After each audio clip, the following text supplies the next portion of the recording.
ये सेशन भाई आप लोग के लिए काफ़ी इंपॉर्टेंट होने वाला है और नेटवर्क थ्योरी का भाई ये लेक्चर नंबर आपका 13 रहेगा। लास्ट वाले सेशन में हम लोगों ने मैक्सिमम पावर ट्रांसफर थ्योरम का न्यूमेरिकल सॉल्व किया था भाई, लेकिन वो डीसी सर्किट्स का था। टोटल हम लोगों ने 9 क्वेश्चंस को सॉल्व किया था।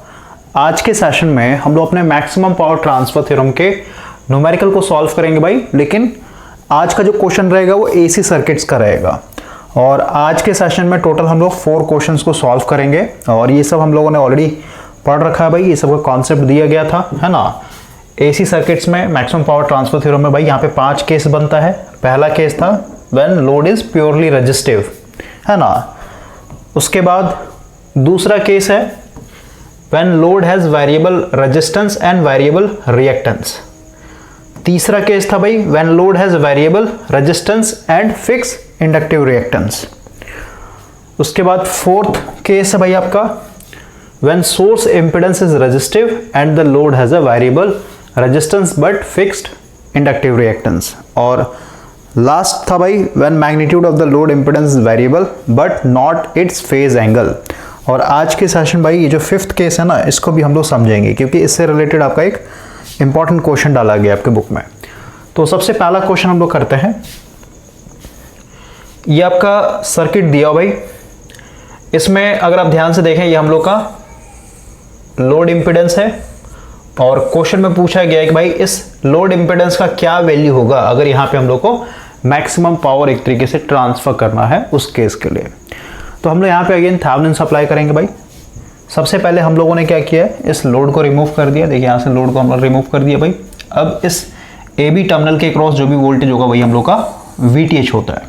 तो सबसे पहले VTH कैलकुलेट करते हैं और हम लोग को पता है भाई इसमें 2 सोर्स है ना, एक ये और एक ये। तो भाई हम लोग VTH को कैलकुलेट करने के लिए यहाँ पे सुपरपोजिशन थ्योरम यूज़ कर लेते हैं। एक बार में हम लोग एक सोर्स को लेकर के चलेंगे भाई।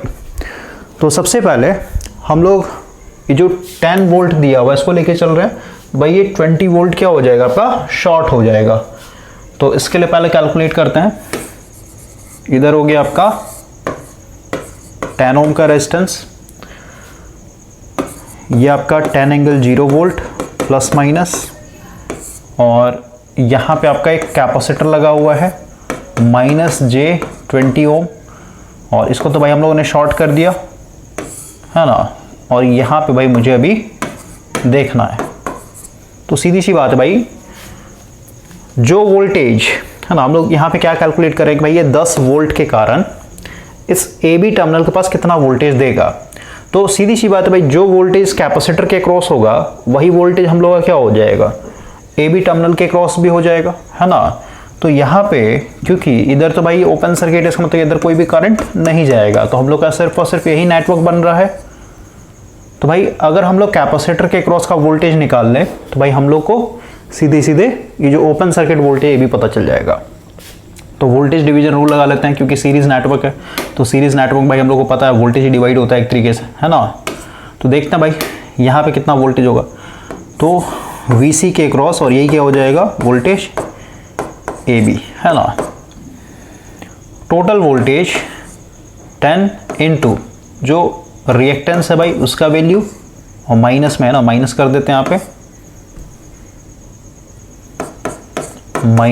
-j20 divided by sum of all impedance. तो भाई क्या हो जाएगा 10 प्लस यहाँ पे -j20। तो भाई ओवरऑल प्लस माइनस माइनस करेंगे तो यहाँ पे माइनस ही आएगा।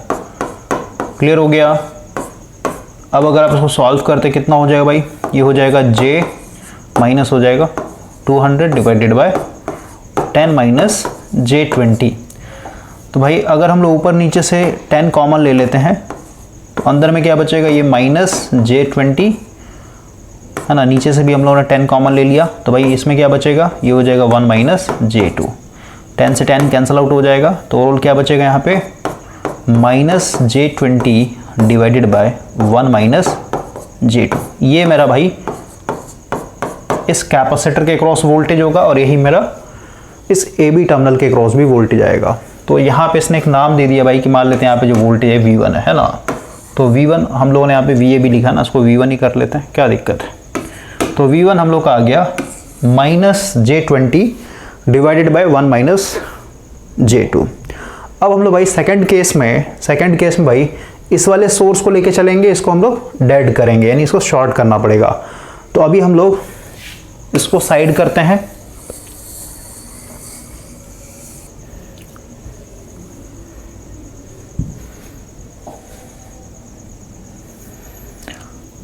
इसके लिए आते हैं भाई, तो हम लोग का इधर जो है सिर्फ और सिर्फ 10 ओम रेजिस्टेंस रह जाएगा, ये तो शॉर्ट हो गया वोल्टेज। और यहाँ पे -J20 ओम और ये हो जाएगा आपका ±20 एंगल 0 वोल्ट। ओके, तो रियल पार्ट है तो सिर्फ 20 वोल्ट लिखते हैं, एंगल लिखने का मतलब नहीं है। और यहाँ पे हम लोग का ये AB टर्मिनल है। तो इस बार अगर आप देखते हैं भाई, तो सीधी सी बात है, जो वोल्टेज इस 10 ओम के क्रॉस होगा वही वोल्टेज मेरा क्या हो जाएगा, इस AB के क्रॉस भी होगा, क्योंकि भाई ये दोनों पैरेलल में कनेक्टेड है ना। पैरेलल का क्या होता है कि भाई हर एक एलिमेंट का अगर एक टर्मिनल एक साथ और दूसरा जो टर्मिनल एक साथ अगर जुड़ा होता है उसको हम लोग पैरेलल कनेक्शन बोलते हैं भाई। क्लियर हुआ? तो सीधी सी बात है, ये दोनों आपस में क्या है, पैरेलल में। और पैरेलल में हम लोग को पता है पोटेंशियल सेम होता है, मतलब क्या, जो वोल्टेज इसके क्रॉस होगा वही वोल्टेज यहाँ का भी होगा भाई।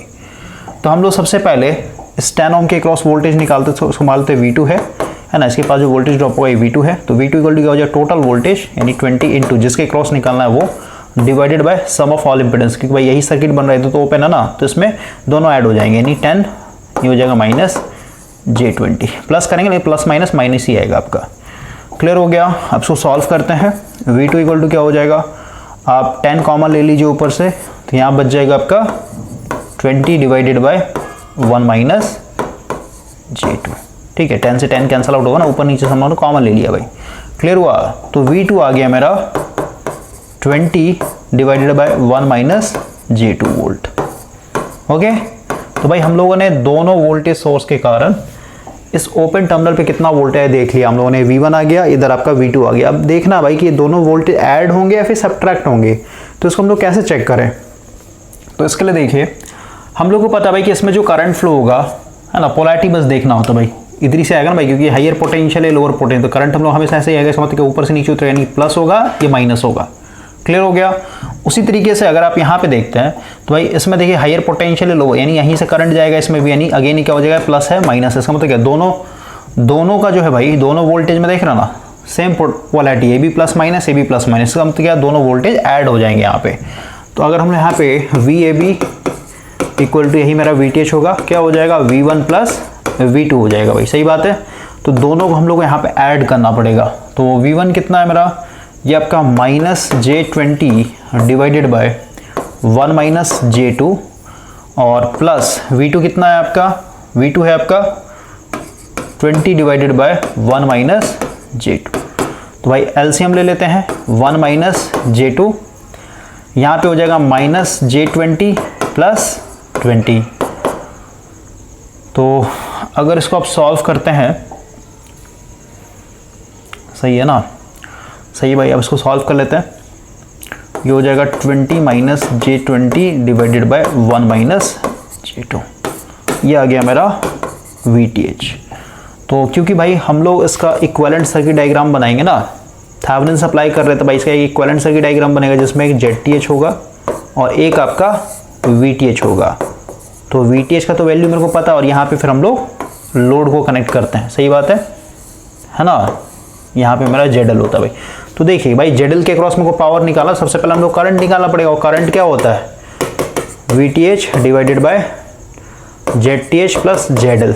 तो सीधी सी बात भाई, मेरे को वोल्टेज पे यहाँ पे क्या करना पड़ रहा है, इम्पिडेंस है, मतलब इम्पिडेंस से वोल्टेज को डिवाइड करना है। इसका मतलब क्या भाई, इस वोल्टेज को यानी जो VTH है इसको मुझे क्या करना पड़ेगा, पोलर फॉर्म में लिखना पड़ेगा। ठीक है, इसको पोलर फॉर्म में कन्वर्ट करना पड़ेगा भाई।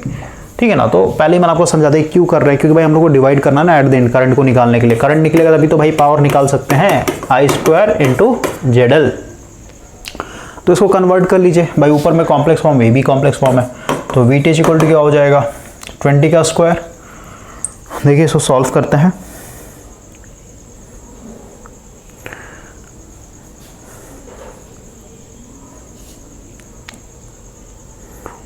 ठीक है,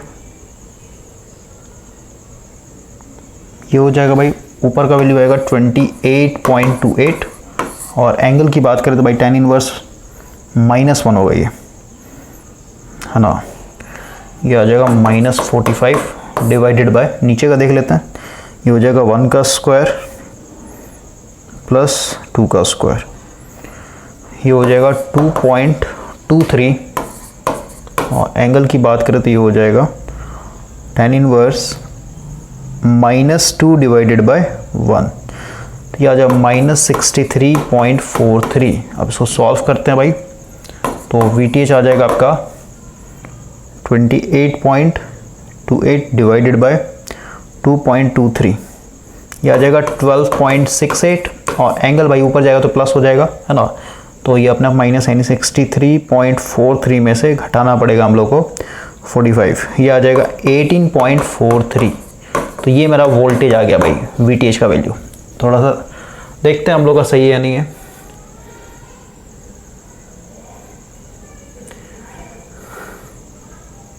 ठीक है भाई,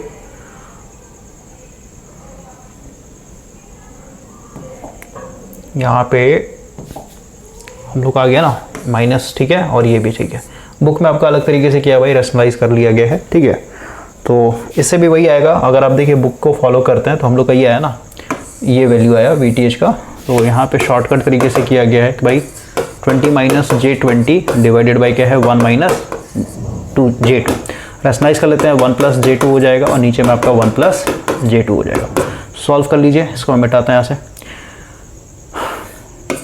ऊपर में मल्टीप्लाई करते हैं पहले, मतलब दोनों स्टेप सेम सही है भाई, सेम ही आएगा आपका। तो देखिए मल्टीप्लाई करते हैं, 20 + --- j40, sorry plus plus plus हो जाएगा ना, फिर यहाँ पे करते हैं +- --- j20 और माइनस प्लस माइनस और j स्क्वायर वैल्यू -1 होता है, नहीं प्लस हो जाएगा, ये हो जाएगा 40 भाई। और नीचे में देखिए ये a² - b² पे टूट जाएगा, तो a² का वैल्यू 1 हो जाएगा, और b क्या है मेरा j2 है ना, j2 का होल स्क्वायर, तो भाई यहाँ पे क्या हो जाएगा j का स्क्वायर हो जाएगा, तो j का स्क्वायर -1 होता है ना, तो ये अपने आप प्लस हो जाएगा, और 2 × 2 = 4 यानी 2 का स्क्वायर करेंगे तो 4 हो जाएगा भाई, ठीक है। तो नीचे मेरा 1 हो जाएगा, ये 5 हो जाएगा, 4 + 1 यानी 5 हो जाएगा। ऊपर सॉल्व कर लेंगे, कितना आ जाएगा 60, ये दोनों जुड़ जाएंगे, और ठीक है, एक बार इससे मल्टीप्लाई किया, एक बार इससे 40 होगा ना भाई, 40 होगा ये, ओके। तो इसको सॉल्व कर लीजिए, प्लस ये माइनस हो जाएगा, तो j20 डिवाइडेड बाई 5, यही आएगा आपका। बुक में भी यही किया गया है, अगर आप ध्यान से देखें, यही है ना 60 + j है ना, j20 डिवाइडेड बाई 5, क्लियर हो गया। ये यहाँ पे है भाई आपका। तो इसको अगर आप सॉल्व करते हैं भाई, इसका अगर हम लोग देखें तो सेम वैल्यू आना चाहिए। तो ऊपर में देखिए क्या है, 60 का स्क्वायर प्लस 20 का स्क्वायर, 60 का स्क्वायर प्लस 20 का स्क्वायर, ये आ जाएगा 63.24। एंगल अभी छोड़ देते हैं, 5 से पहले डिवाइड करते हैं, ठीक है। तो इसको अगर आप डिवाइड करते हैं 63.24 डिवाइडेड बाई 5, बिल्कुल सही भाई, 12.6, तो सेम आएगा। अपने तरीके से कर सकते हैं भाई, जैसे जाना है आपको उस तरीके से, ओके। तो ये मेरा VTH आ गया। अब हम लोग यहाँ पे ZTH निकालना भाई, ये वाला वैल्यू है ना। तो ZTH यानी थेवेनिन्स इम्पीडेंस। तो थेवेनिन्स इम्पीडेंस कैसे निकलेगा, तो इसके लिए फिगर पे आते हैं। हम लोग को पता है भाई, लोड को एक तरीके से रिमूव कर देना होता है ना। लोड मेरा रिमूव हो गया, और ये दोनों को शॉर्ट कर देंगे, इसको भी शॉर्ट करेंगे, इसको भी शॉर्ट कर, तो दोनों क्या इधर से देखना हम लोग को, तो भाई इधर से दोनों पैरेलल हो जाएंगे, यानी 10 × -j20 divided by 10 plus minus ही हो जाएगा, है ना। तो ये एक तरीके से सॉल्व करना, तो सॉल्व कर लीजिए, ये हो जाएगा -j200 डिवाइडेड बाय 10 - j20। तो कॉमन ले लेते भाई, 10 कॉमन लेते हैं ऊपर से, क्या बचेगा, ये हो जाएगा -j20 डिवाइडेड, इधर आ जाएगा आपका 1 - j2, ठीक है। 10 से 10 कैंसिल आउट हो जाएगा, तो ये आपका आ जाएगा, यानी ZTH जो आएगा आपका -j20 डिवाइडेड बाय 1 - j2, ठीक है। अब इसको फिर से हम लोग क्या करेंगे, पोलर फॉर्म में कन्वर्ट कर लेंगे भाई, ओके। तो यही चीज़ आपके बुक में भी किया गया है, अगर आप ध्यान से देखते हैं तो ZTH क्या हो जाएगा 1/10, मतलब ये हम लोगों ने डायरेक्ट कर लिया, यही तो है भाई, यही तो वैल्यू आया। इसको फ्लिप कर दीजिए, इसको फ्लिप करेंगे क्योंकि 1/ZTH है ना, इसको फ्लिप करेंगे, रेसिप्रोकल लेंगे तो भाई क्या हो जाएगा, ZTH = -j20 divided bye 1 - j2, ठीक है। फिर इसको और इजी करने के लिए भाई यहाँ पे रेशनलाइज कर लिया गया है, ठीक है। तो अगर आप इसको रेशनलाइज करते हैं, क्या हो जाएगा आपका, इसको आप मल्टीप्लाई कीजिए, हो जाएगा प्लस माइनस माइनस J20 और ये हो जाएगा प्लस माइनस माइनस, लेकिन ये प्लस हो जाएगा क्योंकि J स्क्वायर है ना, J स्क्वायर का वैल्यू भाई -1 होता है, माइनस प्लस हो जाएगा और ये 40 हो जाएगा। और नीचे में क्या हो जाएगा, a square minus B square, 1 का स्क्वायर 1 हो जाएगा, माइनस b का स्क्वायर यानी b मतलब ये है ना J2 का स्क्वायर, तो ये क्या हो जाएगा माइनस J स्क्वायर इंटू 2 का स्क्वायर 4 हो जाएगा। और एक ऑलरेडी माइनस लगा हुआ तो इसका वैल्यू माइनस, आगे में माइनस आया नहीं प्लस हो जाएगा। ठीक है, तो क्या हो जाएगा नीचे में सीधे सीधे प्लस हो गया ना भाई, ये 1 + 4 हो जाएगा तो 5 हो जाएगा ये। ठीक है, सो सॉल्व करेंगे इतना आ जाएगा। तो भाई ये हम लोगों ने VTH निकाल लिया, ये हम लोग का ZTH आ गया। ठीक है, ये कॉम्प्लेक्स फॉर्म में रहने दिया है, कोई दिक्कत नहीं है। अब हम लोग को पता है भाई कि मैक्सिमम पावर ट्रांसफर में हम लोग का जो ZTH होता है यानी जो थेवेनिन इम्पीडेंस होता है भाई, इसका कॉन्जुगेट जो है हम लोग का क्या होता है, ZL होता है ना। अगर हमने यहाँ पे नेटवर्क दिखाएं भाई, ये हम लोग का ZTH था, यहाँ पे हम लोग का VTH लगा हुआ था प्लस माइनस, और यहाँ पे हम लोग फिर अपने लोड को दिखाएंगे। तो ZL का वैल्यू क्या होता है मैक्सिमम पावर ट्रांसफर के लिए, तो भाई ZL जो होता है ये ZTH का कॉन्जुगेट हो जाता है। तो ZTH क्या है भाई, मेरा ZTH अभी क्या है आपका 8 - J4 आया, और इसको कॉम्प्लेक्स फॉर्म में क्यों रखा है, क्योंकि कॉन्जुगेट लेना होता है हम लोग को ना। तो ZL क्या हो जाएगा, ZTH का कॉन्जुगेट इक्वल टू क्या हो जाएगा 8 + J4 हो जाएगा भाई। तो आपके क्वेश्चन में ही पूछा था कि भाई ZL का यहाँ पे क्या वैल्यू रखा जाए कि भाई यहाँ पे मैक्सिमम पावर ट्रांसफर हो सके, तो ZL का वैल्यू ये रहेगा भाई। ओके, और कितना मैक्सिमम पावर एक तरीके से ट्रांसफर होगा इसको हम लोग कैलकुलेट करते हैं। तो नेक्स्ट पेज में आपका ये किया गया है। सबसे पहले हम लोगों ने करंट निकाला भाई, ये ओवरऑल हम लोग का नेटवर्क बन चुका है। ठीक है, ये VTH हो गया, ZTH हो गया, उधर हम लोगों ने ZL लगाया हुआ है। तो करंट की अगर बात क्या हो जाएगा, वोल्टेज मेरा यही है, डिवाइडेड ZTH + ZL हो जाएगा। वैल्यू यहाँ पे डाल दिया भाई, इतने के बराबर है। इसको और सॉल्व कर लिया है ना, तो ये आ गया मेरा करंट। अब हम लोग को भाई क्योंकि सीरीज नेटवर्क है तो इसके पास वही करंट बहेगा, तो यहाँ पे हम लोग को पावर निकालना है, तो क्या हो जाएगा आपका I² × RL। तो I का वैल्यू हम लोग को पता है, क्योंकि यहाँ पे भाई करंट में सिर्फ मैग्नीट्यूड लिया जाता है। ठीक है, तो 0.79 का स्क्वायर इंटू जो आपका RL है। ठीक है, अब बोलिएगा इसका क्या हुआ, तो भाई इसको ऐसे समझिए ना, क्योंकि हम लोगों ने देखा था ना भाई Pmax के लिए फॉर्मूला क्या था, VTH का स्क्वायर डिवाइडेड बाय नीचे होता था 4 × RL। अगर आपको ऐसे नहीं समझ में आ रहा तो ऐसे समझिए कि भाई सबसे पहले हम लोग यहाँ पता है I² इंटू क्या होता है RL होता है, क्योंकि भाई एक्टिव पावर किस में होता है, सिर्फ रेजिस्टेंस में ही होगा ना। या फिर इसको हम ऐसे कर लेते हैं, इसको ZL लिख देता है भाई। ठीक है, तो I का वैल्यू क्या है, I का वैल्यू ये है VTH divided by ZTH + ZL। क्योंकि इसको अगर हम लोग ओपन करके लिखे ना तो ये ऐसा होता है। ZTH क्या है भाई आपका, ZTH कितना है 8 - J4 प्लस ZL कितना है 8 + J4, है ना, यही है ना भाई। और इसका स्क्वायर करना था, पहले देखिए ना ये कट जाता है भाई, ये कट जाता है ओवरऑल। ठीक है, तो ओवरऑल क्या बचेगा, सिर्फ और सिर्फ रेजिस्टेंस ही बचता है नीचे में। ठीक है, उसका स्क्वायर करना है तो पहले इसको काट दिया हम लोगों ने। देखिए ये हो जाएगा VTH का स्क्वायर डिवाइडेड बाय नीचे में क्या हो जाएगा 8 + 8 यानी 16। फिर हुआ, फिर यहाँ पे हम लोग क्या करेंगे, मतलब ये तो हम लोगों ने ऑलरेडी प्रूव कर रखा है ना भाई पहले। ठीक है, तो इतना ताम झाम करने का कोई मतलब नहीं है। लेकिन आप समझिए भाई यहाँ पे जो इंडक्टिव रिएक्टेंसेस का क्या होता है, तो दोनों कैंसिल आउट हो जाते हैं।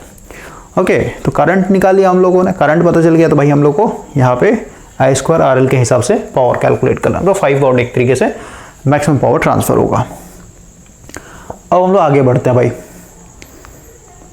देखिए नेक्स्ट क्वेश्चन भाई यही चीज़ है, आपका ये लोड लगा हुआ है, तो भाई इसका सबसे पहले वैल्यू निकाला, क्योंकि यहाँ पे वैल्यू नहीं दिया ना, यहाँ पे तो सिर्फ रिप्रेजेंटेशन किया भाई RL है और ये आपका -jXC है।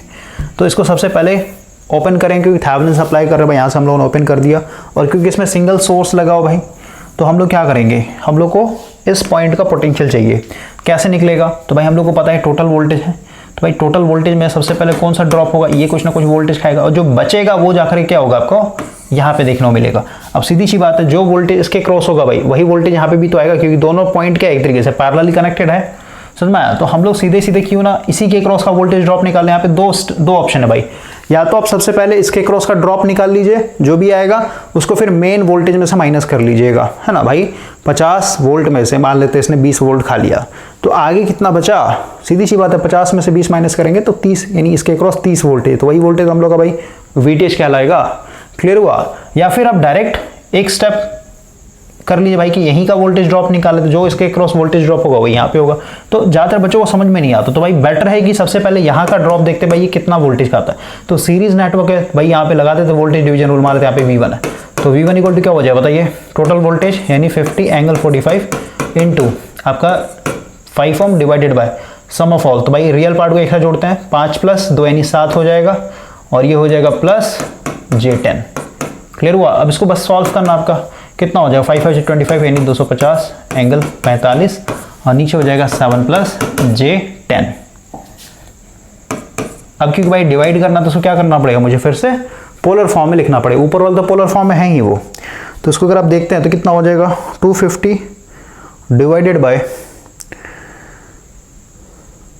7 का स्क्वायर प्लस 10 का स्क्वायर। इसको जब आप सॉल्व करेंगे, ठीक है, इसको मैंने डायरेक्ट कर दिया भाई, मतलब ये वैल्यू डाल दिया और कैल्सियम में फिर इसको कॉम्प्लेक्स यानी मैग्नीट्यूड कर दिया, डायरेक्ट यहाँ पर लिखता 20.48 आएगा।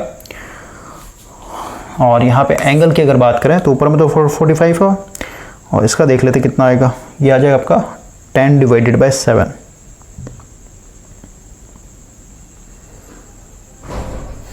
ये आ जाएगा आपका नीचे में, ठीक है, यहाँ पे तो हम लोग डायरेक्ट कर दिया ना डिवाइड करके, हम लोग यहाँ पे डायरेक्ट लिखेंगे भाई इसका जो वैल्यू कितना है 45, और नीचे में इसका एंगल 55 आ रहा है, तो ऊपर जाए तो माइनस हो जाएगा। ओके, तो इसको सॉल्व करें कितना हो जाएगा, 20.48 एंगल हो जाएगा -10। क्लियर हो गया। तो भाई ये हम लोग का यहाँ का वोल्टेज ड्रॉप है। तो सीधी सी बात है, टोटल वोल्टेज ये था, उसमें से ये वोल्टेज ड्रॉप हो चुका है, तो भाई आगे कितना बचेगा, तो माइनस कर लेते हैं हम लोग, यानी 50 एंगल 45 वोल्ट में से मेरा टोटल वोल्टेज था, उसमें से मेरे को ये माइनस करना है 20.48 एंगल -10। तो क्योंकि भाई माइनस करना तो क्या करना पड़ेगा, हम लोग को कॉम्प्लेक्स फॉर्म में लिखना पड़ेगा। तो कॉम्प्लेक्स फॉर्म में कैसे लिखे, इसको हम लोग लिख सकते हैं 50, ये हो जाए आपका cos 45 प्लस J sin 45, ठीक है, माइनस दे दिया हम लोगों ने। अब इसको हम लोग कैसे लिखेंगे, ये हो जाएगा आपका 20, उसको ब्रैकेट में डाल देते हैं, ऐसे रहना है 20, और ये हो जाए भाई आपका cos, और cos minus theta, cos theta के बराबर, तो डायरेक्ट मैं 10 लिख रहा हूँ, और ये हो जाएगा प्लस J साइन -10 थीटा, तो माइनस बाहर आएगा तो यहाँ पे माइनस साइन आ जाएगा, J साइन 10। क्लियर हो गया। अब इसको सॉल्व करते हैं भाई, 50 cos 45, ये हो जाए आपका 35.35 प्लस J, इसको सॉल्व कीजिए आप, 50 साइन 45, ये आएगा अगेन 35.35, क्योंकि साइन 45 और cos 45 का वैल्यू सेम होता है भाई। यहाँ पे आते हैं, यहाँ पे अगर आप देखेंगे प्लस माइनस माइनस होगा, है ना, एक बार इसे कर रहे हैं, तो भाई क्या हो जाएगा आपका 20 cos 10, ये आ जाएगा आपका 19.69, और माइनस माइनस प्लस हो जाएगा, J, ये हो जाएगा आपका 20 इंटू साइन 10, यहाँ पे 10 है भाई, ये आ जाए आपका 3.47। तो भाई अब देखिए, ये रियल पार्ट है, ये रियल पार्ट है, दोनों घटाना पड़ेगा, यानी 35.35 में से माइनस करेंगे 19.69, ये आएगा 15.66, और ये बड़ा है भाई, इसमें से इसको, यानी दोनों ऐड हो जाएंगे ना, दोनों ऐड हो जाएगा और प्लस हो जाएगा, इसको ऐड करते हैं 35.35 प्लस 3.47, ये आ जाए आपका 38.82, और आगे J लगेगा भाई। क्लियर हो गया। तो भाई टोटल वोल्टेज में से यहाँ का वोल्टेज ड्रॉप माइनस कर दिया, तो भाई ये पूरा का पूरा वोल्टेज क्या हो गया, इसके क्रॉस हो गया, ठीक है। इसी को हम लोग क्या बोलेंगे, VTH कहेंगे भाई, या फिर कहिए VAB कहेंगे। इसको हम लोग पोलर फॉर्म में लिख लेते हैं, कितना आएगा 15.66 का स्क्वायर प्लस 38.82 का स्क्वायर, ये आ जाए भाई आपका 41.85, और एंगल की अगर बात करें ये हो जाएगा tan इनवर्स 38.82 डिवाइडेड बाय 15.66, ये आ जाएगा 68.03 भाई, ठीक है। ये हम लोग का इसके क्रॉस वोल्टेज आ गया, फिर यही हम लोग का VTH कहलाएगा। तो अगर आप यहाँ पे सिंक्रोनाइज होते हैं, यही आया ना, ओके, आपके बुक में क्या किया गया, डायरेक्ट भाई इसके क्रॉस का वोल्टेज ड्रॉप निकाल लिया, ठीक है। तो अगर आप देखेंगे वोल्टेज ड्रॉप यहाँ का निकालें भाई, तो वोल्टेज डिवीजन रूल लगाया डायरेक्ट, टोटल वोल्टेज देख रहे, टोटल वोल्टेज इनटू, ओके इसने पहले करंट निकाला भाई, फिर यहाँ पे किया, तो कोई दिक्कत नहीं भाई, डायरेक्ट भी लगा सकते थे, टोटल वोल्टेज इनटू ये वाला impedance divided by sum of all impedance, ठीक है, तो भी आपका यही वैल्यू आता। लेकिन यहाँ पे बेटर अंडरस्टैंडिंग के लिए हम लोगों ने क्या किया, पहले इसमें देखते कितना ड्रॉप हुआ, फिर टोटल वोल्टेज में से ये माइनस कर दें, भाई मेरे को आगे का वोल्टेज मिल जाएगा। तो VTH तो हम लोग कैलकुलेट कर लिया भाई। अब आते हैं ZTH के लिए। तो ZTH के लिए क्या हो गया, ये ओपन हो जाएगा, ठीक है, इसको हम लोगों ने ओपन कर दिया भाई। अब यहीं से हम लोग क्या करना होता है, देखना होता है ना, ये तो मेरा शॉर्ट हो जाए, हम तो क्या, ये दोनों पैरेलल में हो जाएंगे, यानी 5 पैरेलल, ये हो जाएगा 2 + J10। तो हम लोग क्या लिखेंगे, 5 × 2 + J10 डिवाइडेड बाय 5 + 2 + J10, यानी 5 + 2 यानी 7 है ना, 7 + J10 हो जाएगा भाई। इसको बस सॉल्व करना है, ओके। तो यही चीज़ किया गया भाई, है ना, 5 × 2 + J10 डिवाइडेड 5 + 2 + J10, सॉल्व कर इतना आएगा, ओके। सो सॉल्व कर लेंगे भाई, ये आ गया आपका ZTH। अब क्योंकि भाई हम लोग को पता है जो ZTH होगा, यानी ओवरऑल अब जो है हम लोग का कुछ इस तरीके का इक्विवेलेंट नेटवर्क बनेगा भाई।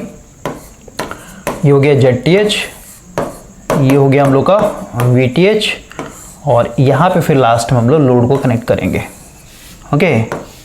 ये हो गया मेरा ZL, और ZL क्या था आपका, RC सर्किट है ना, यानी RL - JXC है भाई, JXC, ठीक है। तो ZTH का वैल्यू क्या है भाई, ये इसका कॉन्जुगेट लेना पड़ेगा हम लोग को, यानी जो ZL का वैल्यू होगा कितना हो जाएगा, 3.83, और ये प्लस है तो भाई यहाँ पे माइनस हो जाएगा J 1.68, और माइनस होना भी चाहिए भाई क्योंकि यहाँ पे XC है। क्लियर हुआ। तो भाई ये पता चल गया, ये पता चल गया, और ये हम लोग को वैल्यू पता है, तो सीधी सी बात है हम लोग यहाँ पे मैक्सिमम पावर निकाल सकते हैं। तो सबसे पहले करंट निकाल लेते हैं भाई। तो I = क्या हो जाएगा, VTH divided by ZTH + ZL, solve करते हैं। VTH कितना था, VTH का वैल्यू ये है भाई 41.8, एंगल है आपका 68.7, है ना, हम लोग का भी तो ये है ना 68 पॉइंट समथिंग, ठीक है। तो थोड़ा बहुत आगे पीछे होता है भाई। और ZTH क्या है भाई, ZTH है मेरा ये वैल्यू 3.83 + J 1.68 प्लस ZL क्या है, ZL मेरा ये वैल्यू है 3.83 - J 1.68। तो भाई ये और ये कैंसिल आउट हो जाएगा, तो बचा है क्या 41.8, और एंगल हो जाएगा 68.7, और नीचे में क्या हो जाएगा, दोनों का ऐड करेंगे, यानी 2 × हम लोग कह सकते हैं 3.83, ओके। इमेजिनरी पार्ट तो डिवाइड हो गया ना भाई, मतलब कैंसिल आउट हो गया ना, तो उसको सॉल्व कर लेंगे भाई, तो हम लोग का करंट यहाँ से मिल जाएगा। तो अगर आप यहाँ पे देखते हैं, ओके, क्वेश्चन में क्या पूछा था, ठीक है, ये हम लोग निकाल लिया ना भाई करंट, यहाँ पे अब हम लोग निकालना है, करंट निकाल लिया हम लोगों ने। मैक्सिमम पावर कितना ट्रांसफर हो ये भी तो पूछा गया है, ओके। मेरे ख्याल से निकालने के लिए नहीं पूछा था भाई, सिर्फ हम लोग को ZL बताना था, ZL आ गया हम लोग का ये, ओके। अगर आपसे मैक्सिमम पावर पूछता तो भाई यहाँ पे हम लोग कर लेते हैं, इसको सॉल्व कर ही लेते हैं। यहाँ पे अगर हम लोग करंट की बात करें, करंट कितना आ जाएगा, नीचे में तो रियल पार्ट है ना, ऐसा तो कोई एंगल बनेगा भाई, सिर्फ और सिर्फ 41.8 डिवाइडेड बाय 2 × 3.83। सो सॉल्व करेंगे, ये आ जाएगा 5.45, एंगल तो ये रहेगा भाई 68.7 एम्पियर। ये मेरा करंट आ गया भाई। अब हम लोग को देखना है इसमें, क्योंकि भाई सिर्फ और सिर्फ रियल पार्ट को देखना होता है, इसमें कितना है, तो भाई Pmax क्या हो जाएगा, I² × RL। I कितना आ गया, सिर्फ और सिर्फ मैग्नीट्यूड लिया जाता है 4.5 का स्क्वायर, और RL यहाँ पे क्या है 3.83। सॉल्व कर लेते हैं भाई, 5.43 का स्क्वायर, सॉरी 45 का स्क्वायर इंटू 3.83। सो सॉल्व करेंगे, ये आ जाएगा आपका 113.76 वॉट, ओके। ये हम लोग का मैक्सिमम पावर आ गया। नेक्स्ट क्वेश्चन के ऊपर आते हैं भाई। क्वेश्चन यहाँ पे देखिए, बोल रहा है भाई a loud speaker is connected across a terminal AB, यानी यहाँ पे मेरे को लाउड स्पीकर कनेक्ट करना है, ठीक है, और नेटवर्क दिया हुआ है। What should its impedance to obtain maximum power dissipation in it, यानी हम लोग चाहते हैं भाई कि लाउड स्पीकर पे क्या हो, मैक्सिमम पावर एक तरीके से ट्रांसफर हो। तो इस केस में हम लोग का लाउड स्पीकर का इंपेडेंस क्या होना चाहिए? तो सीधी सी बात है, हम लोग क्या करेंगे, थेवेनिन अप्लाई करते हैं सबसे पहले। तो यहाँ पे ऑलरेडी देखिए लोड को हम लोगों ने रिमूव कर रखा है, यहाँ पे भी लाउड स्पीकर कनेक्टेड नहीं है भाई, तो लोड को हटा दिया। अब हम लोग को यहाँ से देखना ना एक तरीके से ZTH का वैल्यू, क्योंकि भाई जो ZTH होगा उसका कॉन्जुगेट ले लेंगे, वही मेरा ZL हो जाएगा, तो उसको शॉर्ट कर दीजिए। तो यहाँ से क्या हो, दोनों पैरेलल में हो जाएंगे, यानी हम लोग का जो ZTH होगा ये क्या हो जाएगा 3 + J4 इंटू -J5 है ना। इसको सॉल्व करेंगे, ठीक है, पैरेलल है ना, डिवाइडेड बाई हो जाएगा 3 + J4 और ये हो जाएगा -J5, ठीक है। यहाँ पे मल्टीप्लीकेशन में, लेकिन यहाँ पे भाई सब्ट्रैक्ट हो गई है, ऐसा हम लोग ऐसे लिखते हैं ना भाई, ये वाला इंपेडेंस दोनों ऐड होना चाहिए, प्लस करके आप ऐसे लिख दीजिए -J5। ऊपर सॉल्व कर लीजिए, क्या हो जाएगा -J15 और ये हो जाएगा -J², तो -J² और ये J² वैल्यू यानी प्लस हो जाएगा, तो 1 हो जाएगा, यानी 5 हो जाए 20 हो जाएगा, डिवाइडेड बाई नीचे क्या हो जाएगा भाई, आपका रियल पार्ट तो 3 ही रहेगा और इसको प्लस माइनस करते हैं, -J5 आएगा और ये हो जाएगा -J1, ठीक है, ये आ गया। अब इसको बस सॉल्व करना भाई, इसको आप पोलर फॉर्म में कन्वर्ट कर दीजिए। ओके, तो ये चीज़ तो आया 20, इसको आगे पीछे करके लिखा है 20 - J15 डिवाइड 3 - J1, सो सॉल्व करने इतना आ जाएगा भाई, ठीक है। लेकिन ये तो भाई ये हुआ ना थेवेनिन इम्पीडेंस हुआ भाई, यानी इंटरनल इम्पीडेंस है सोर्स का, ठीक है। इसका VTH भी होगा, अभी VTH पूछा नहीं है। यहाँ पे आपका वैल्यू बताना है कि भाई यहाँ पे जो लाउड स्पीकर लगाएंगे, लाउड स्पीकर दिखा देता हूँ भाई इस तरीके से, ये जो लाउड स्पीकर लगेगा इसका इम्पीडेंस पूछा गया है, तो भाई इसका क्या करना पड़ेगा, कॉन्जुगेट लेना पड़ेगा हम लोग को, तो ये आ जाएगा आपका 7.5 + J 2.5 ओम। अब लास्ट क्वेश्चन है भाई, क्वेश्चन क्या बोल रहा है कि भाई हम लोग यहाँ पे सर्किट दिया हुआ है और इस केस में आपका देखिए RL और XL जो है दोनों वेरिएबल है भाई, लेकिन लोड का यहाँ पे जो पावर फैक्टर ना लिखा है ना, लोड इम्पीडेंस पावर फैक्टर जो है आपका दिया हुआ है 0.8 lagging. When connected across terminal AB, will draw the maximum power from the source. Also find the power developed in the load and the power loss in the source. सीधी सी बात है भाई, इसने क्या बोला, सबसे पहले आपको यहाँ पे कितना मैक्सिमम पावर ट्रांसफर होगा वो बताना है। दूसरा कि भाई सोर्स में कितना, एक तरीके से सोर्स में भाई ये रेजिस्टेंस है ना, तो इसमें पूछना है भाई कितना पावर लॉस हो रहा है, ये भी बताना है। क्लियर हो गया? तो दो चीज बताना है आपको, और यहाँ पे लोड इंपेडेंस का पावर फैक्टर दिया हुआ है। तो सबसे पहले हम लोग इस वाले केस पे आते हैं। मैंने आपको अभी जस्ट बताया था भाई कि इसमें हम लोग फिफ्थ केस को एक तरीके से स्टडी करेंगे। फिफ्थ केस क्या है, देखिए लिखा है ना, when the magnitude of the load impedance is variable. हम लोगों ने अभी जस्ट देखा भाई कि जो लोड का इम्पिडेंस है ये वेरिएबल है, इस तरीके से दिखाया गया। RL भी वेरिएबल है और XL भी वेरिएबल है भाई, but not it's phase angle. भाई इसका फेज एंगल दिया हुआ ना, यहाँ पे पावर फैक्टर दे दिया गया है, समझे। पावर फैक्टर यहाँ पे कांस्टेंट है एक तरीके से। क्लियर हो गया? तो देखिए लोड दोनों वेरिएबल है, यानी इंपेडेंस मेरे यहाँ पे वेरिएबल है, लेकिन भाई पावर फैक्टर मेरे यहाँ पे फिक्स्ड है, क्योंकि भाई लिख दिया है 0.8 लैगिंग। तो ये वाला हम लोगों का केस बनेगा भाई। तो इस केस में क्या होता है समझिए, लिखा ना, this case has practical importance because it is the kind of change in impedance that can be produced by ordinary transformer. अब भाई इंपेडेंस मैचिंग का तो भाई हम लोग ट्रांसफार्मर पढ़ेंगे ना, यहाँ पे देखिए जितना रिक्वायरमेंट उस हिसाब से हम लोग उसको कवर कर लेते हैं। यहाँ पे बोल क्या रहा है देखिए, यहाँ पे आप समझिए क्या लिखा हुआ है, magnitude of the load impedance equal to magnitude of the source impedance. कहने का मतलब क्या है भाई, मैक्सिमम पावर ट्रांसफर थ्योरम के केस में हम लोग को ये पता है कि भाई मैक्सिमम पावर ट्रांसफर करने के लिए जो भी मेरा इंटरनल इंपेडेंस होगा, इंटरनल इंपेडेंस मतलब ये, ठीक है, वही सेम इंपेडेंस जो है भाई लोड के पास भी होना चाहिए। इतना समझ में आ रहा है? यानी मैं लिख सकता हूं भाई जो हम लोग का इंपेडेंस है किसका, इंटरनल का, या फिर ये सोर्स का, ठीक है, ये मस्ट बी इक्वल टू होना चाहिए किसके, इंपेडेंस लोड के बराबर, तभी मैक्सिमम पावर ट्रांसफर होगा। लेकिन भाई क्योंकि हम लोग AC में पढ़ रहे हैं, तो AC में हम लोग किस में लिखते हैं, पोलर फॉर्म में। जैसे मान लेते हैं Z एंगल, इसको मैं लिख दे रहा हूं θs, मतलब सोर्स साइड का है, equal to Z angle θl, मतलब लोड साइड का। तो अब देखिए कि भाई जब हम लोग पोलर फॉर्म में लिख रहे हैं तो इसमें दो चीज है भाई, एक तो इसका मैग्नीट्यूड है और एक इसका एंगल है भाई, है ना, ये देख रहे हैं मैग्नीट्यूड और एंगल है। तो यहां पे जो स्टेटमेंट लिखा गया है कि भाई मैक्सिमम पावर ट्रांसफर के लिए सोर्स यानी जो सोर्स इंपेडेंस है और ये लोड इंपेडेंस, ये दोनों बराबर होने चाहिए।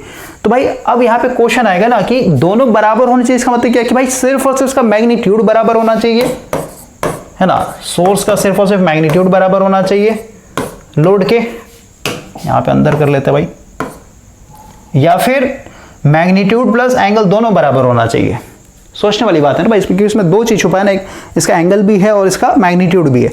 तो यहाँ पे जो इसने लाइन लिखा है ना, ये मैग्नीट्यूड को बता रहा भाई कि मैक्सिमम पावर ट्रांसफर करने के लिए हम लोग का magnitude of the load impedance must be equal to होना चाहिए magnitude of the source impedance के। तो अगर हम लोग इस क्वेश्चन में आए, इस क्वेश्चन में देखिए हम लोग का भाई यहां का इंपेडेंस दिया हुआ है, यानी सोर्स का इंपेडेंस ऑलरेडी दिया हुआ भाई, तो हम लोग यहां पे इसका मैग्नीट्यूड निकाल सकते हैं, है ना। तो इसका अगर आप मैग्नीट्यूड देखें क्या हो जाएगा, √4 का स्क्वायर प्लस 5 का स्क्वायर, कितना हो जाए भाई 16 प्लस 25, ओके 16 प्लस 25। इसको सॉल्व करते हैं, कितना आता है, यह आ जाएगा 6.4। तो भाई ये जो मैग्नीट्यूड है किसका है, ये मेरा सोर्स साइड का है, लेकिन मैक्सिमम पावर ट्रांसफर करने के लिए क्या होना चाहिए, यही सेम मैग्नीट्यूड जो इतना ही ओम का जो है मेरा लोड का भी होना चाहिए भाई, समझे। यानी हम लोग को यहाँ पे ये समझ में आ रहा है भाई कि ये जो R और XL जो वेरिएबल हैं, ये कितना भी हम लोग इसको वेरी कर ले, इसका जो ओवरऑल जो मैग्नीट्यूड निकलेगा कितने के बराबर होगा, बताइए कितने के बराबर होगा, 6.4 के बराबर होना चाहिए भाई, 6.4 ओम के बराबर होना चाहिए। क्लियर हो गया, क्योंकि यही चीज आपका यहाँ पे लिखा गया ना, ये फिफ्थ केस जो था हम लोग का कि भाई अगर आपका लोड वेरिएबल है लेकिन जो पावर फैक्टर है वो फिक्स है, तो भाई इस केस में क्या होगा कि जो लोड का इंपेडेंस होगा वही आपका सोर्स का इंपेडेंस होना चाहिए, किसमें, मैग्नीट्यूड के टर्म में। तो ये लिखा है hence if only the magnitude of the load impedance can be changed but not it's phase angle, यानी सिर्फ और सिर्फ हम लोग क्या करना है, यहाँ पे लोड में भाई आपका दोनों वेरिएबल दिया हुआ ना, तो इसको वेरी करके, यानी वेरी कर करके कितने के बराबर करेंगे, 6.4 ओम के बराबर करेंगे। तो अगर हम लोग का भाई magnitude of the load impedance और magnitude of the source impedance दोनों मैच हो जाते हैं, तो भाई हम लोग यहाँ पे मैक्सिमम पावर ट्रांसफर हो जाएगा। तो वही लिखा है hence if only the magnitude of the load impedance can be changed but not its phase angle। phase angle को भाई कुछ नहीं करना है, जैसा वैसा वैसे रहने देना। maximum power is transferred to the load when the magnitude of the load impedance is made equal to the magnitude of the source impedance। Clear हो गया, क्योंकि भाई अगर आप ध्यान से देखते हैं ना, तो मैक्सिमम पावर निकालने के लिए हम लोग यही तो फॉर्मूला यूज कर रहे हैं भाई, I² × RL। तो भाई ये जो करंट यूज करते हैं यहाँ पे सिर्फ और सिर्फ मैग्नीट्यूड तो यूज किया जा रहा है, समझ में आया। जैसे अगर हम लोग करंट की बात करें, करंट क्या हो जाएगा, VTH divided by ZTH plus ZL। तो भाई ZTH का जो इमेजिनरी पार्ट है और ZL का जो इमेजिनरी पार्ट है वो तो कैंसिल आउट हो जाता है, तो ओवरऑल क्या बचता है यहाँ पे, सिर्फ और सिर्फ रेजिस्टिव पार्ट, और दोनों का रेजिस्टेंस सेम होता है, यानी आप कह सकते हैं 2RL के बराबर हो जाएगा, समझ में आया। तो भाई इसका कुछ एंगल आएगा ना, करंट का कुछ एंगल भी तो आएगा यहाँ पे, वोल्टेज को इससे डिवाइड करने पे मान लेते थीटा है, तो भाई जो भी करंट आया इसका एंगल थोड़ा ना हम लोग कंसीडर कर रहे हैं, यहाँ पे सिर्फ मैग्नीट्यूड लिया जाता है। क्लियर हुआ, तो आप समझिए भाई सिर्फ और सिर्फ हम लोग को यहाँ पे मैग्नीट्यूड पे फोकस करना है। तो यहाँ पे हम लोग को ये तो समझ में आ गया कि भाई यहाँ का जो इंपेडेंस होगा उसका मैग्नीट्यूड कितने के बराबर होगा, जो मैग्नीट्यूड आपके लोड के इंपेडेंस का होगा उतना ही। तो यही चीज आपके सॉल्यूशन में किया गया। नेक्स्ट पेज पे आता है, देखिए यही है ना भाई कि ZL का यहाँ पे लिखा ना, magnitude of the load impedance must be equal to the magnitude of the source impedance. तो ZL क्या हो जाएगा आपका, जो सोर्स का इंपेडेंस था, तो भाई सोर्स का तो यही तो निकाला हम लोगों ने, 4 का स्क्वायर प्लस 5 का स्क्वायर, कितना आया था 6.40। यही चीज आपका ZL का भी होना चाहिए, देखिए ZL का वही आ रहा है। अब देखते हैं भाई पावर फैक्टर को हम लोग को छेड़छाड़ नहीं करना, पावर फैक्टर आपका दिया हुआ था 0.8 लाख। तो भाई क्योंकि ये जो हम लोगों ने ZL निकाला है भाई, इस ZL के अंदर दो चीज छुपे हुए ना, ये ZL क्या है, RL प्लस JXL है। तो भाई मुझे इसका वैल्यू चाहिए और इसका वैल्यू चाहिए, तो कैसे निकाले, तो वही किया भाई कि RL की अगर बात करें तो भाई क्या हो जाएगा, क्योंकि पावर ट्राइंगल से भाई हम लोग को पता है ना, जैसे पावर फैक्टर का फॉर्मूला देखा होगा आपने, तो क्या होता है cos φ इक्वल टू होता है ना R/Z। तो यही तो फार्मूला लगाया गया, या फिर आप समझिए ना भाई कि RL क्या है, रेजिस्टिव लोड है, यानी एक्टिव पावर को लेकर के आता है। तो हमेशा आपका ZL के साथ क्या होता है, cos φ होता है। ये आपका मतलब आप पावर ट्रायंगल से भी चल सकते हैं भाई, ओके। पावर ट्रायंगल से अगर आप चलेंगे तो ये हो जाएगा मेरा Z, है ना, ये हो जाएगा मेरा R और ये हो जाएगा मेरा X। तो ये मेरा थीटा हो जाएगा। तो यहाँ पे अगर आप cos फाई लगाते हैं क्या हो जाएगी, फाई मान लेते हैं, क्या हो जाएगा आपका बी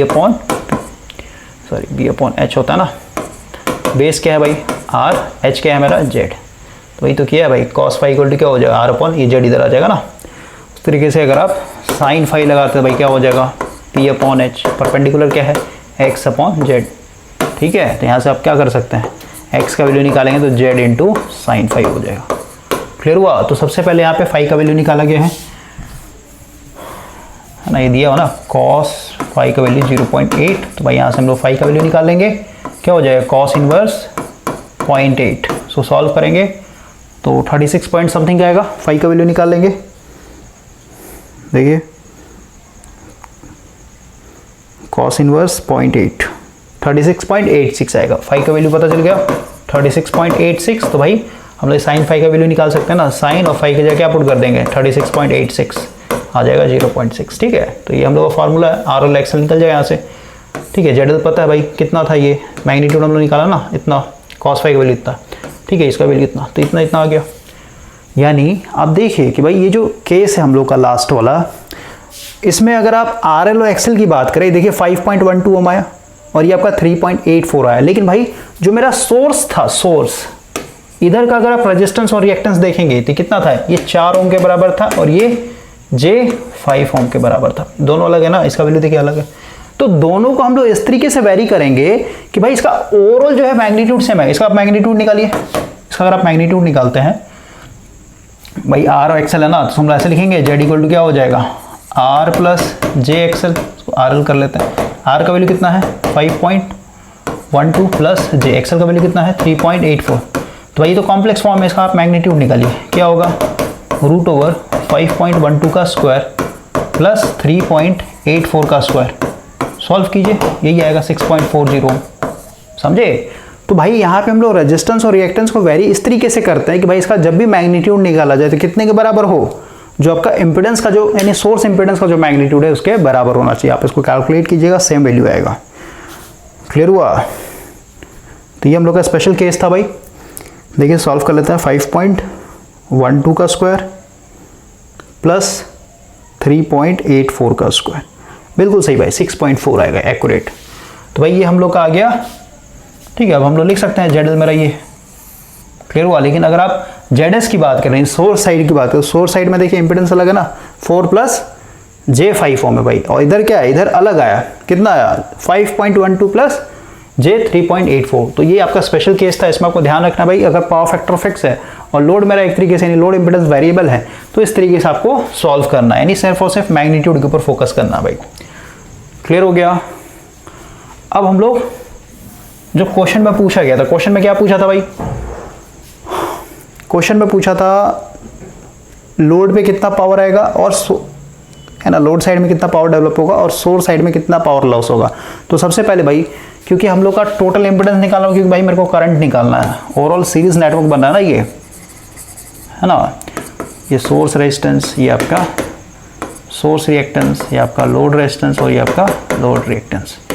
ठीक है, ये इस तरीके से। तो भाई इसका पहले जेटीएस देखते हैं, तो भाई क्या हो जाएगा, रियल पार्ट को एक साथ जोड़ देते हैं, R S plus R L, तो इसका वैल्यू जोड़ दिया भाई। ठीक है, इसका स्क्वायर प्लस ये दोनों के एक साथ जोड़ देंगे तो इसका स्क्वायर, इसको सॉल्व करें, इतना आ गया भाई, ये मेरा टोटल इंपेडेंस आ गया। करंट क्या हो जाएगा, वोल्टेज डिवाइडेड बाई इतना, तो वोल्टेज मेरा दिया होता 50, इंपेडेंस आ गया तो भाई करंट आ गया। ठीक है, वोल्टेज देखिए 50 है ना, 50 वोल्ट दिया हुआ है। अब हम लोग यहाँ पे कि भाई यहाँ पे कितना पावर डेवलप हुआ है ना, लोड रेजिस्टेंस पर कितना हुआ, तो आई स्क्वायर इंटू, तो आई का वैल्यू ये है और आर का वैल्यू मेरा ये था, आर यही निकाला ना हम लोगों ने।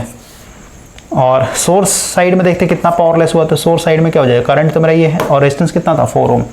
तो इस तरीके से भाई हम लोग ने कैलकुलेट किया है, पूरा सेशन कंप्लीट हो गया है। Maximum power transfer theorem AC के लिए भी देख लिया, डीसी के लिए भी देख लिया। अब नेक्स्ट सेशन भाई हम लोग एक न्यू टॉपिक को स्टार्ट करेंगे और ये रहेगा आपका स्टार डेल्टा कन्वर्जन, और इसमें भी अगेन पहले डीसी में हम लोग समझेंगे, फिर हम लोग एसी में आके समझेंगे भाई। ओके।